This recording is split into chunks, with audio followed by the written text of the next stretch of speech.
Hey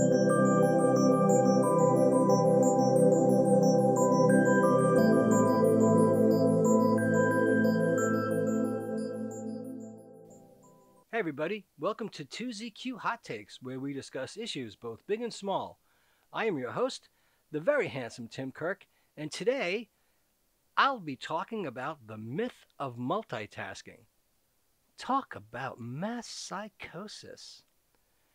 Personally, I have long thought that it is somewhat surreal in the modern world to have a job where you do something where you record your efforts on a computer, others add to it or edit it, groups see the result, and at the end of a pay cycle, you receive information that says numbers in your bank account have increased, and then those numbers change, whether they increase due to investments, good fortune, pay raises, or decrease due to payments for financial obligations and tangible goods and services. Everything is abstract and in the ether. This is weird. Many, not all, people who do this seem to have a belief in some sort of personal, mental, intellectual superiority over those who actually perform tasks that have clear results, like make deliveries, move boxes, serve food, or say, engage in construction labor, etc. But they defer to those who perform life-saving surgery and things like that. There have been stereotypes of cold, stern women who are highly efficient and gay men who are persnickety, pedantic, prissy multitaskers. And I am more of what I like to think of as a good-natured, bellowing traffic cop. In my mind, anyway. But you got to do what you got to do to get the job done. And that often means creating processes to handle a wide variety of tasks, prioritize and execute on them successfully. Sometimes people's feelings get hurt, but those same people usually never take other people's feelings into consideration. Multitasking has been a stressful experience in my life. I do, however, based on personal experience, feel the need to track my efforts no matter what, being able to metaphorically put a pin into wherever we are in the path to completion, and be able to give precise details about everything from resources to timelines and whatever else is required. I have long referred to it as justifying my existence. From Wikipedia, multitasking may refer to computer multitasking, the concurrent execution of multiple tasks, also known as processes, over a certain period of time. Cooperative multitasking, preemptive multitasking. Human multitasking, the apparent performance by an individual of handling more than one task at the same time. Media multitasking, using TV, the web, radio, telephone, print, or any other media in conjunction with another. I'm focusing on human multitasking. Also from Wikipedia.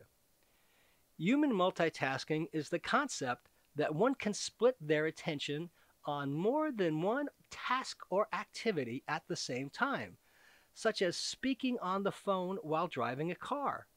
Multitasking can result in time wasted due to human context switching and becoming prone to errors due to insufficient attention.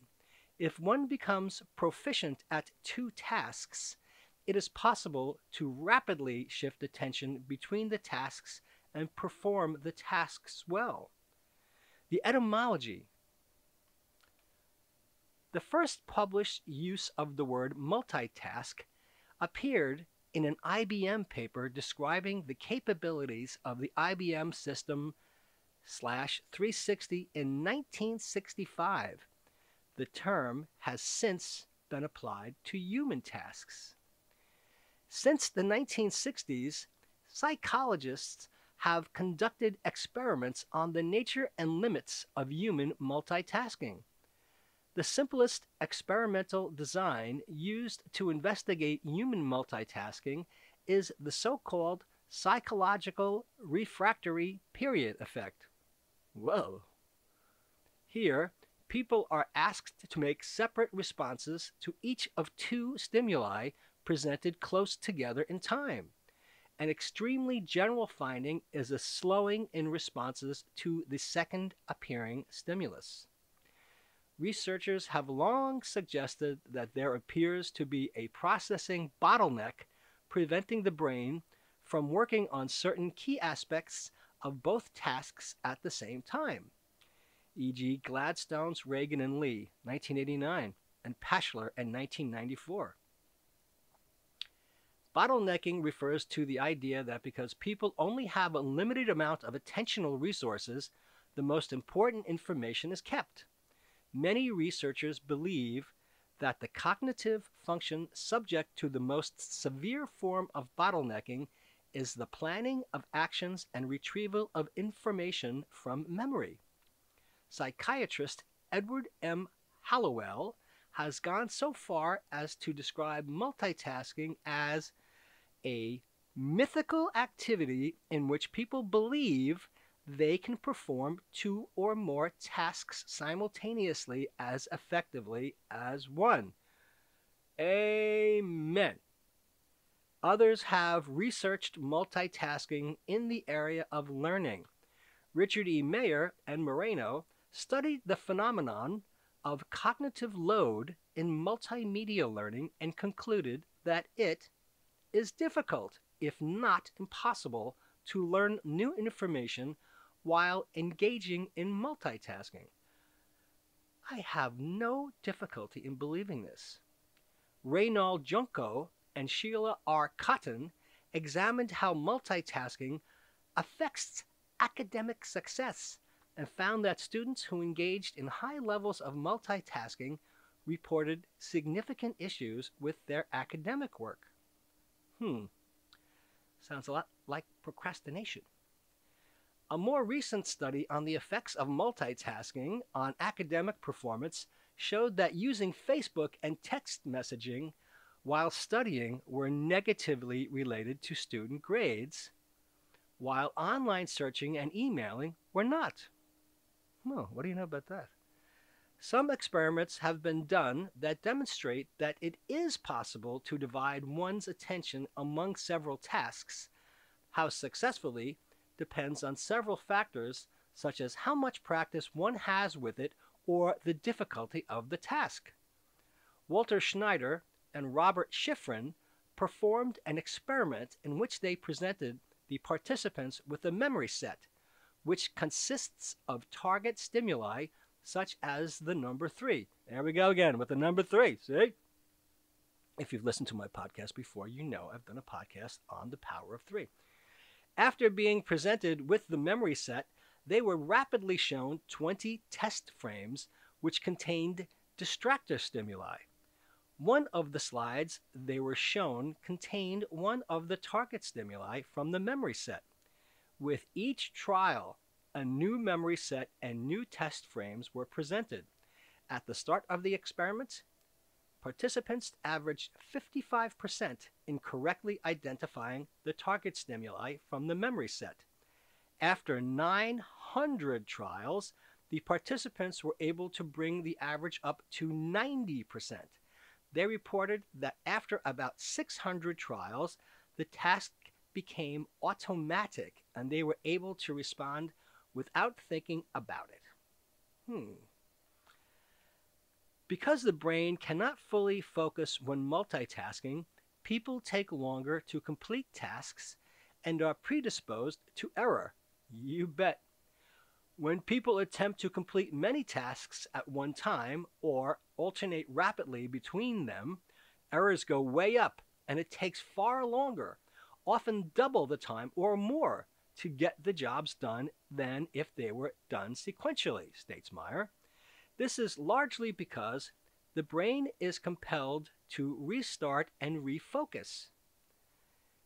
That sounds so interesting and believable. A study by Meyer and David Kiras found that in the interim between each exchange, the brain makes no progress whatsoever. Therefore, multitasking people not only perform each task less suitably, but lose time in the process. Yeah. According to a study done by Jordan Grafman, chief of the Cognitive Neuroscience section at the National Institute of Neurological Disorders and Stroke, the most anterior part of the brain allows a person to leave something when it's incomplete and return to the same place and continue from there. While Brodmann Area 10, a part of the brain's frontal lobes, is important for establishing and attaining long-term goals. Focusing on multiple dissimilar tasks at once forces the brain to process all activity in its anterior. Though the brain is complex and can perform myriad tasks, it cannot multitask well. I agree. Another study by René Marois, I don't know how you say that, M-A-R-O-I-S, a psychologist at Vanderbilt University, discovered that the brain exhibits a response selection bottleneck when asked to perform several tasks at once. The brain must then decide which activity is most important, thereby taking more time. Yeah. Psychologist David Meyer of the University of Michigan claims that instead of a bottleneck, the brain experiences adaptive executive control, which places priorities on each activity. These viewpoints differ in that while bottlenecking attempts to force many thoughts through the brain at once, adaptive executive control prioritizes tasks to maintain a semblance of order. The brain better understands this order and, as psychologists such as Dr. Meyer believe, can, therefore, be trained to multitask. It is not known exactly how the brain processes input and reacts to overstimulation. Some research suggests that the human brain can be trained to multitask. A study published in Child Development by Monica Luciana, Associate Professor of Psychology at the University of Minnesota, discovered that the brain's capability of categorizing competing information continues to develop until ages 16 and 17. A study by Vanderbilt University found that multitasking is largely limited by the speed with which our prefrontal cortex processes information. Paul E. Dux, the co-author of the study, believes that this process can become faster through proper training. The study trained 7 people to perform 2 simple tasks, either separately or together, and conducted brain scans of the participants. The individuals multitasked poorly at first, but with training were able to adeptly perform the tasks simultaneously. Brain scans of the participants indicate that the prefrontal cortex quickened its ability to process the information, enabling the individuals to multitask more efficiently.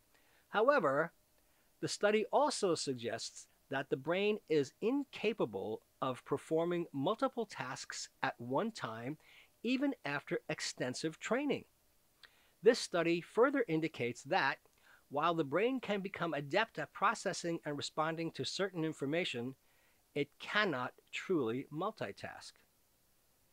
Ha, ha, and ha, ha, ha.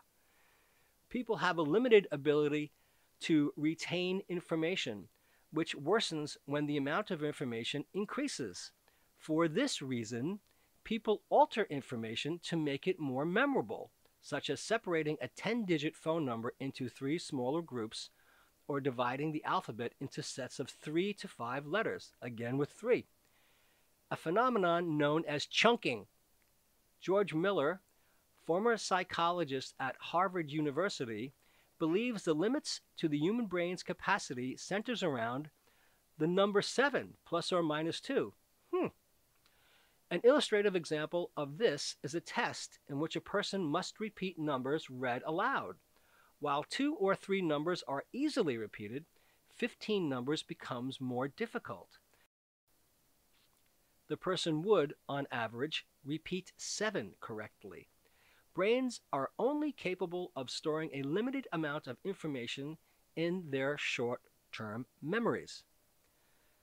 Laboratory-based studies of multitasking indicate that one motivation for switching between tasks is to increase the time spent on the task that produces the most reward. Payne, Dugan, and Neff, 2007. This reward could progress towards an overall task goal, or it could simply be the opportunity to pursue a more interesting or fun activity.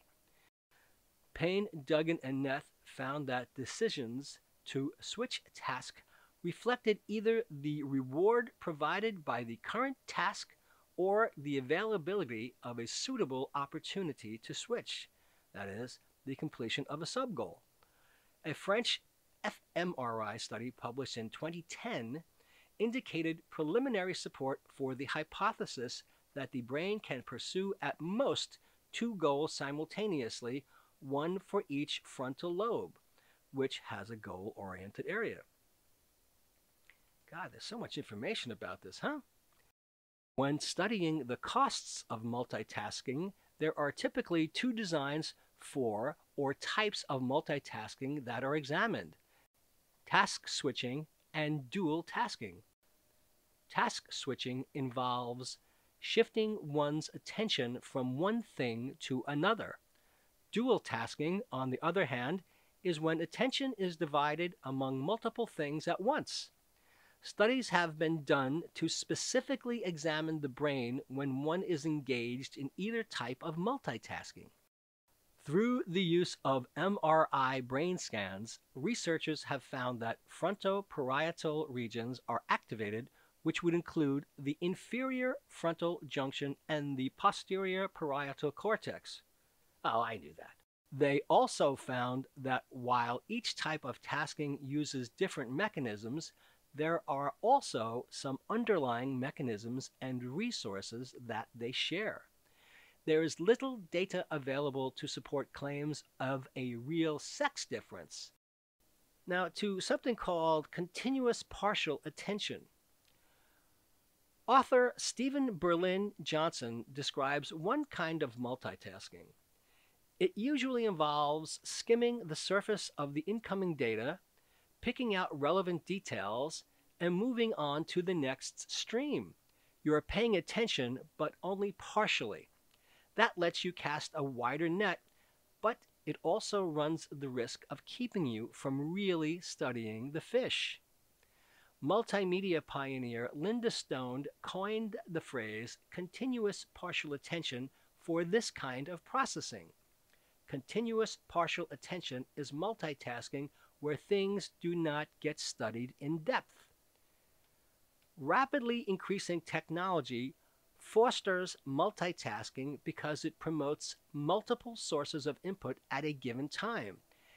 Instead of exchanging old equipment like TV, print, and music for new equipment such as computers, the internet, and video games, children and teens combine forms of media and continually increase sources of input. This to me is exhausting. According to studies by the Kaiser Family Foundation, in 1999, only 16% of time spent using media such as internet, television, video games, telephones, text messaging, or email was combined. In 2005, 26% of the time these media were used together. The increase in simultaneous media usage decreases the amount of attention paid to each device. In 2005, it was found that 82% of American youth use the internet by the 7th grade in school. A 2005 survey by the Kaiser Family Foundation found that While the usage of media continued at a constant 6.5 hours a day, Americans aged 8 to 18 were crowding roughly 8.5 hours worth of media into their days due to multitasking. The survey showed that 1/4 to 1/3 of the participants have more than one input most of the time while watching television, listening to music, or reading. The 2007 Harvard Business Review featured Linda Stone's idea of continuous partial attention, or constantly scanning for opportunities and staying on top of contacts, events, and activities in an effort to miss nothing. As technology provides more distractions, attention is spread among tasks more thinly. Phew, like I said, it's exhausting just reading this. A prevalent example of this inattention to detail due to multitasking is apparent when people talk on cell phones while driving. One study found that having an accident is 4 times more likely when using a cell phone while driving. Another study compared reaction times for experienced drivers during a number of tasks and found that the subjects reacted more slowly to brake lights or stop signs during phone conversations than during other simultaneous tasks. A 2006 study showed that drivers talking on cell phones were more involved in rear-end collisions and sped up slower than intoxicated drivers. When talking, people must withdraw their attention from the road in order to formulate responses. Because the brain cannot focus on two sources of input at one time, driving and listening or talking, constantly changing input provided by cell phones distracts the brain and increases the likelihood of accidents. I completely agree with this. In 2010, a scientific study found that a small percent of the population appeared to be much better at multitasking than others, and these people were subsequently labeled supertaskers. In 2015, another study supported the idea of supertaskers. This particular study showed that they tested people by making them drive on a driving simulator while at the same time memorizing words and solving math problems. Wow. As expected, most of the participants did much worse than their individual task test scores. The supertaskers, however, were able to multitask without major effects to their performance. Barry Schwartz has noted that, given the media-rich landscape of the Internet era, it is tempting to get into a habit of dwelling in a constant sea of information with too many choices, which has been noted to have a negative effect on human happiness. Observers of youth in modern society comment upon the apparently advanced multitasking capabilities of the youngest generations of humans, Generation Y and Generation Z.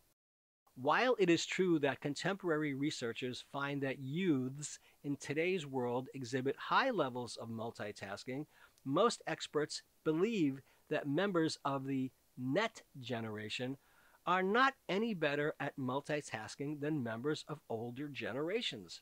However, recent studies by Barty, Rome, and Sultan argue that Generation Y is becoming better at media multitasking. Media multitasking is when media consumers view several media platforms at the same time, such as watching TV while browsing the internet. This is evidenced by the fact that they are gaining control over deciding which messages they pay attention to or not. Nonetheless, while there is a great deal of evidence showing the negative effects of multitasking on cognitive tasks, there is no evidence showing that multitasking has a positive or neutral effect on these tasks.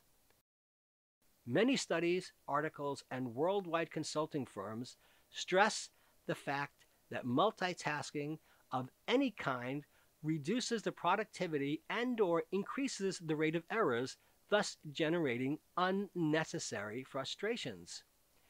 In 2008, it was estimated that $650 billion a year is wasted in U.S. businesses due to multitasking. Yes, yes, yes, I totally agree. You just can't do it.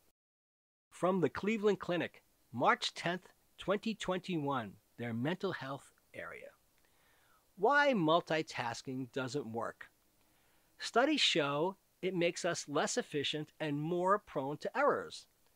Someday you feel like a master multitasker as you drink your morning coffee, catch up on email, and tune into a conference call.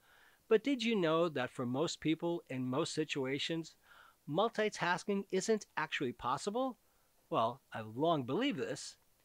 We're really wired to be monotaskers, meaning that our brains can only focus on one task at a time, says neuropsychologist Cynthia Kubu, PhD.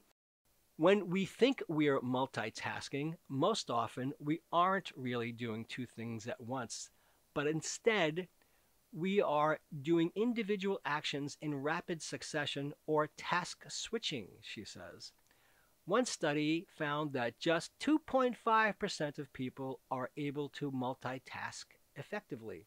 For the rest of us, our attempts to do multiple activities at once aren't actually that. Multitasking can hinder your performance. Studies show that when our brain is constantly switching gears to bounce back and forth between tasks, especially when those tasks are complex and require our active attention, we become less efficient and more likely to make a mistake. This might not be as apparent or as impactful when we're doing tasks that are simple and routine, like listening to music while walking or folding laundry while watching TV. But when the stakes are higher and the tasks are more complex, trying to multitask can negatively impact our lives or even be dangerous. So-called multitasking divides our attention. It makes it harder for us to give our full attention to one thing. For example, in studies, attempting to complete additional tasks during a driving simulation led to poorer driving performance, as previously mentioned. Other studies suggest that people who frequently media multitask, like listening to music while checking email or scrolling through social media while watching a movie, are more distracted and less able to focus their attention even when they're performing only one task. It can also affect our ability to learn, because in order to learn, we need to be able to focus. The more we multitask, the less we actually accomplish, because we slowly lose our ability to focus enough to learn, Dr. Kubu says. If we're constantly attempting to multitask, we don't practice tuning out the rest of the world to engage in deeper processing and learning. One study found that college students who tried to multitask took longer to do their homework and had lower average grades.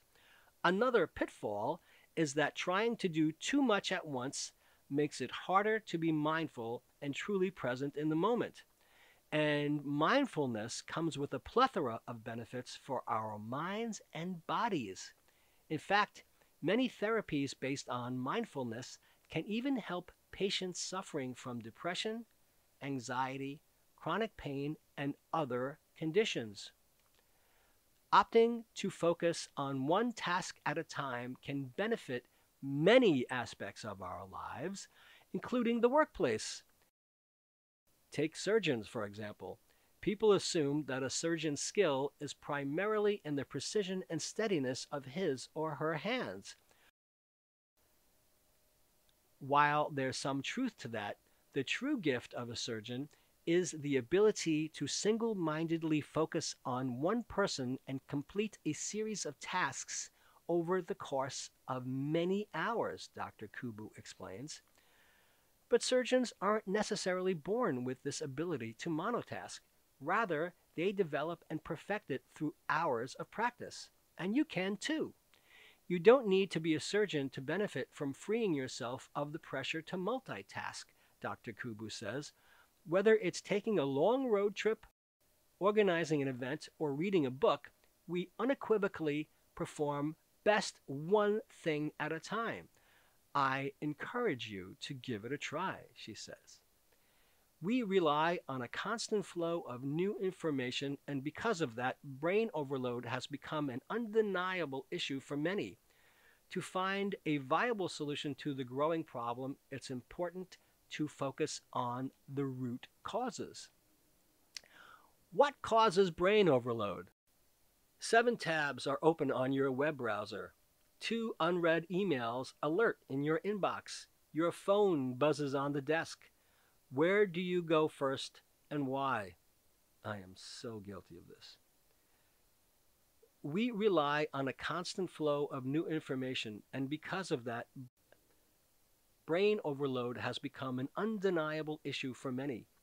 To find a viable solution to the growing problem, it's important to focus on the root causes of information overload. Brain overload, otherwise known as information overload, can be unpacked in a variety of ways. The foremost researcher on the topic, Daniel J. Levitin, a neuroscientist whose research focuses on the intersection of technology, addiction, and productivity, attributed information overload to the amount of multitasking we do in today's digital age. He wrote that information excess springs from the human indecision to prioritize tasks and activities. This uncertainty wreaks havoc with our rapid perceptual categorization system, causes stress, and leads to decision overload. The human brain, in other words, is in a state of constant distraction. These unending distractions come out of a continuously updating information stream, primarily from online communication and social media. The resulting cognitive overload, according to Levitin's work, has serious psychological effects on the brain because multitasking has been found to increase the production of the stress hormone cortisol as well as the fight or flight hormone adrenaline. The human brain is simultaneously overloaded and overstimulated. In addition to the neurological consequences of overload, the psychological effects are just as severe.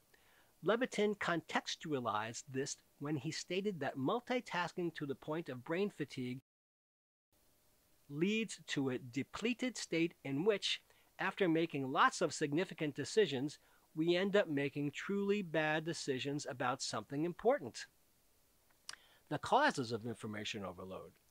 Brain overload stems from a variety of factors, each of which arises from taking in new information. The mind has a limited capacity for attending to information at any given time and is inclined toward novelty in its environment.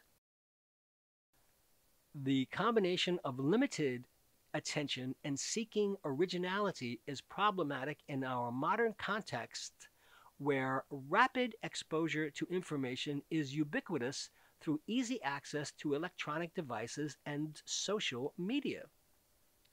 I think The Social Dilemma, that was on, Netflix, did a marvelous job on that.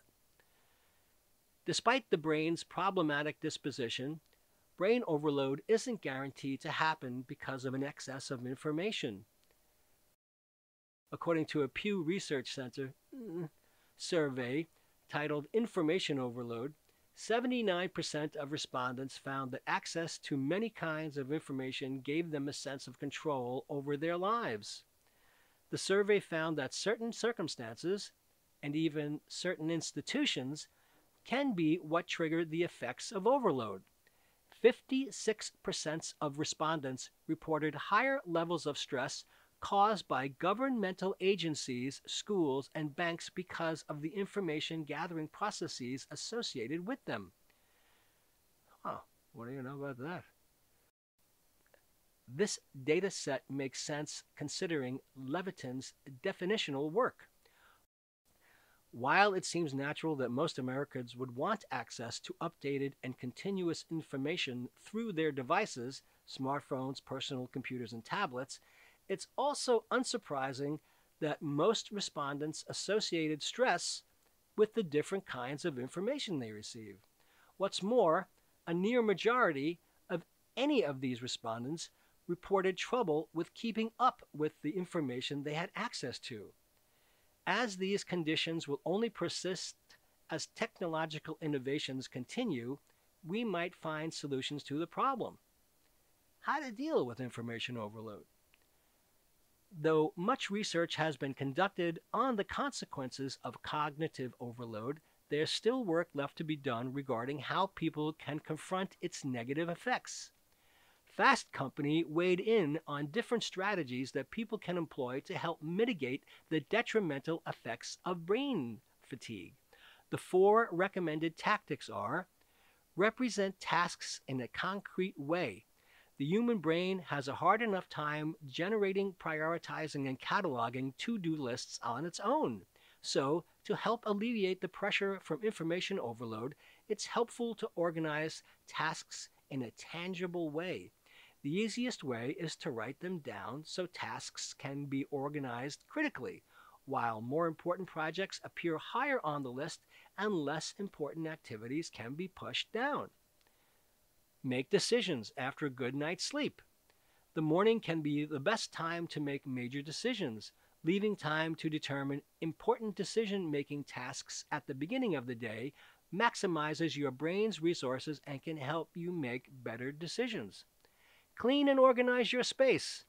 While this isn't necessarily exclusive to the workspace, making an office organized can have immense benefits in alleviating brain overload.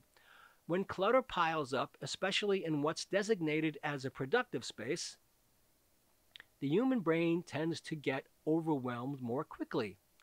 Avoid multitasking. Multitasking depletes the brain's glucose supply, which in turn increases the likelihood of experiencing brain fatigue. As people cycle through different notifications, texts, emails, and other ways of communicating, they'll have a harder time staying focused and maintaining productivity. Separately, people can apply these tactics with a comprehensive information literacy strategy. According to scholarly information discovery in the Networked Academy learning environment, there are important measures to be taken to improve the way people consume information. While the research focused primarily on first-year college students, the lessons learned about information literacy are universally important and relevant. Further, it made the point that as people are flooded with information in a variety of ways, their ability to discern credible material becomes compromised. To give people a more critical edge, the article recommends that people engage with information literacy efforts to help distinguish what content is worthy of time, thought, and effort. While this focus may not immediately appear relevant to brain overload, one of the best ways to mitigate its effects is to become more aware of appropriate information consumption practices. 2 ideal ways to overcome the stresses of information overload and to provide the tactics to others can be found in the classroom. An online BS in business management and online BA in psychology are programs effectively designed to maximize productivity and help alleviate pressure in the face of brain fatigue. That's what I say. One train wreck at a time. Thanks for listening. See you next time. And as the kiddies say, peace out.